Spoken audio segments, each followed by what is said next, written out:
websites, did everything I could. I had absolutely no response from that witness scam and ordinary route scam. In contrast, for about a week straight, Chelene Nightingale's campaign people worked and did everything they could to rearrange her schedule so she could be here tonight. And to me, that goes a long way, especially as Terry just mentioned, it's very difficult to put one of these venues on and try to get all the people to cooperate and come out and be participants.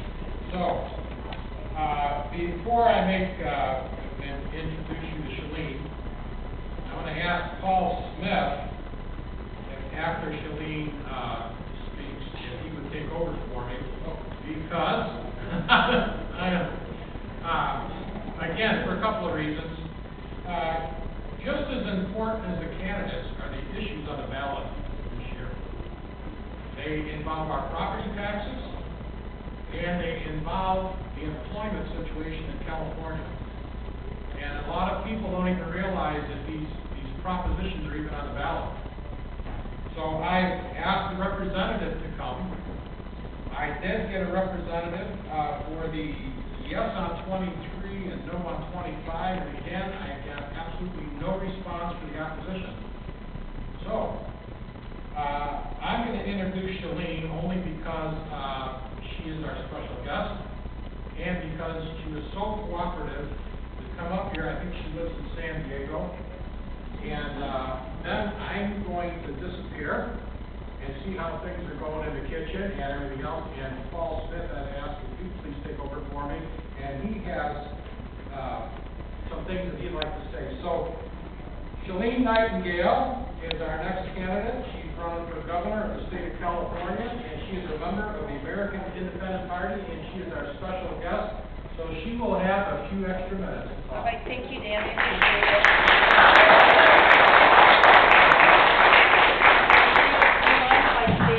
And do this instead of sitting. I'm sorry. Well, thank you, first of all, for those of you who stayed to actually listen. I really appreciate it. And I'm going to start out with this. It was once stated, not what your country can do for you, but what you can do for your country. Right now, that means something more than ever before. What we can do for our country is to vote in November, and not just vote the way that we've done in the past, but to vote for liberty and freedom and principle, not pragmatism or party. That is what has created the tyranny we're in today. Every time we vote, and I was guilty of it myself, the lesser of two evils, I was a lifelong Republican, I voted for you if you had an R next to your name. One gets us there quicker, the other there slower. But right now, we are living in socialism.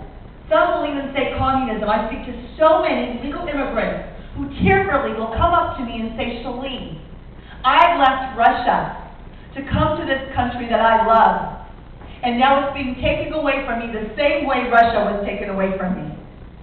And they say it's because we, the people, are allowing it when we vote. You know, George Washington said that party politics, by the way, George Washington refused to be affiliated with a party. And he said that party politics would lead us like sheep to the slaughterhouse.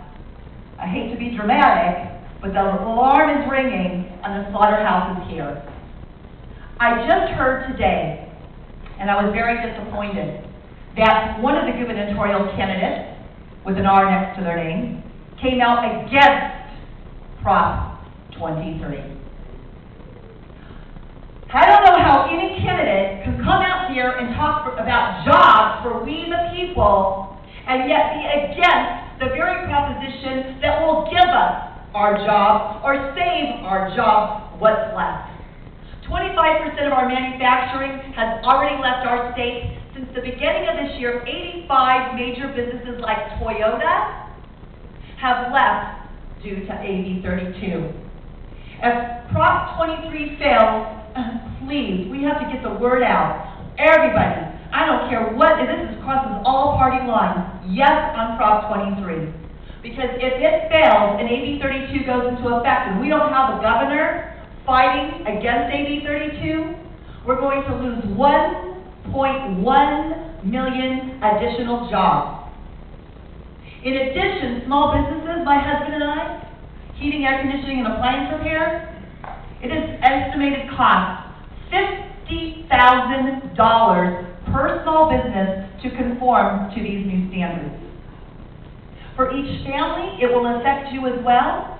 $4,000 annually for groceries. The reason? The trucking industry. They have to conform to AB 32, therefore, the price is going to be onto you.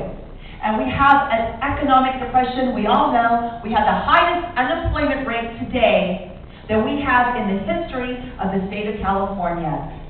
Our underemployment rate, in case you don't know, is 30%.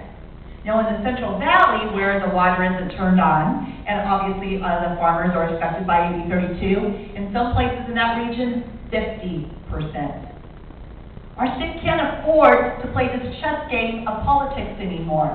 We, the people, have to do our job. Remember, it was Ronald Reagan in his farewell address speech that stated that he was very proud of the patriotism that occurred in the country under his administration. But he said if we were to keep that, we, the people, had to be ever vigilant.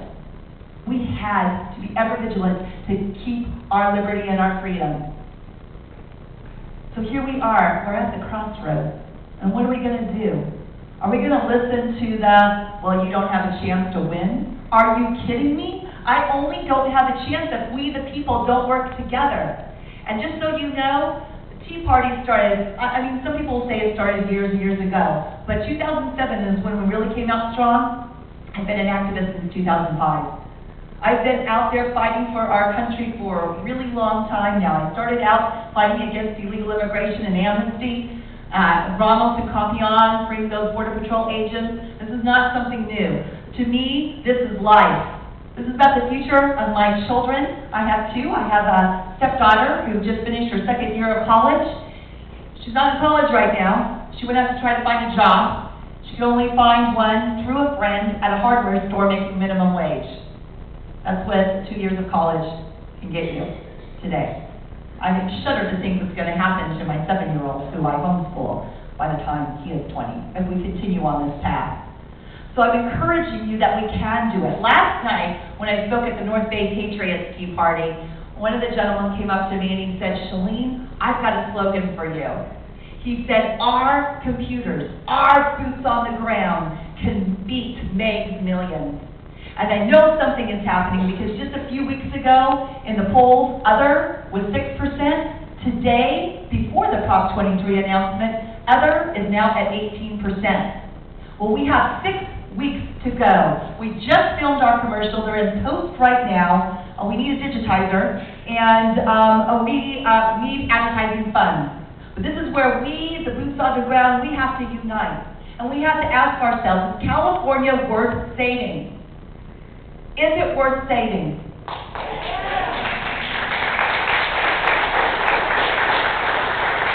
Are fighting for our children worth, our grandchildren, worth our time, worth our sacrifices? And I'm not saying this to you for any clapping or anything, but I'm really sacrificing. I won't see my husband for 3 weeks, and I won't see my son for 2 weeks. And that's really hard on me. But those 2 to 3 weeks is worth this campaigning because it's saving our future. It's saving our future. We have to be encouraged. And I know, I saw people walk out, and I guarantee you, I get this at every Tea Party. There's people sitting in the audience and saying, well, she's not a Republican. I'll tell you what, I'm more Republican than the person with the R next to their name. I was a lifelong Republican, and I voted my entire life. My father served in the military. I'm an Air Force military brat. And I'm so glad because it was my father who taught me patriotism and my mother. My mother's family were legal immigrants from Italy. And my grandmother used to always say, you always respect this country because this country is what gave us hope, what gave us freedom. And you know, John Adams once said that if liberty is lost, it will be gone forever. Do we want liberty to be gone forever? This whole room should be filled up. In fact, it should not only be filled up, there should be people lining up. But you know what? The founding fathers, they were a small number of people.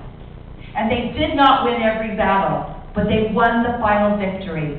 And I am positive that we, the people, will and can win the final victory.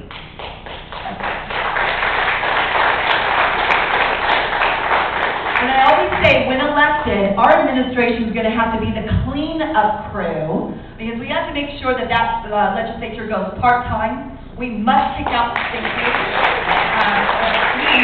we must pick out special interests. I'm a homeschooling mother. I'll tell you, education is really very important to me. We must make sure that parents and children have school choice, whether it be through a tax credit or a voucher. But we also have to make sure, do you know 40% of our budget is supposed to go to the schools, but do you know that they're not all going to the school, that money?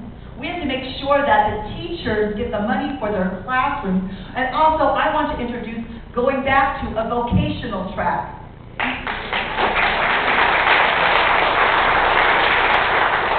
And we must get the water turned back in the Central Valley, and we keep getting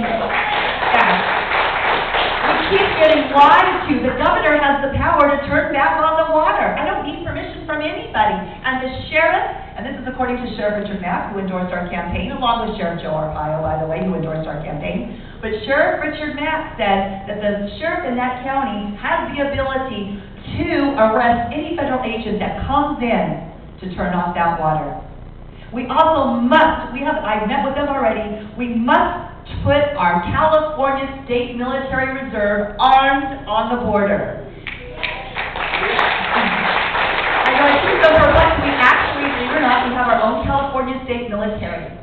And I spoke to them, and they are anxious to work. The governor right now is not utilizing them. I also propose ending all public benefits for illegal aliens. We now spend nearly $22 billion per year on them, but yet our disabled, and I hate to put these two words together, homeless veterans, there should be no such thing, and our senior citizens, they are the ones that we should be taking care of, not people that pledge allegiance to another flag.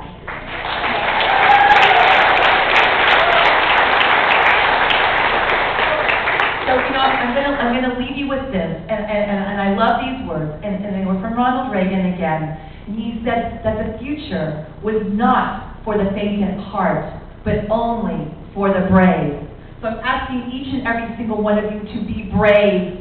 We can no longer vote with fear.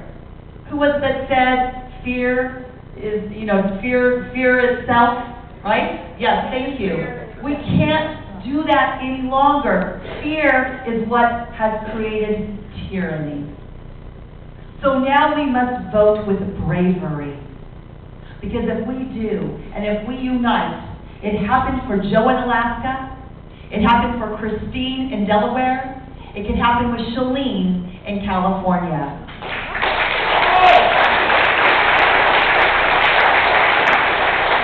So I'm asking we the people, let's not let the special union, special interest, corporate candidates win this election. We, the people, must win. We must take back our California Republic, because if this state goes, you know the rest of the story, so goes the rest of the nation. And I say, long live the USA, long live liberty, but only if we fight and unite. Can I ask you that? Will we fight and unite together? Yes. Because united we stand, divided we will fall.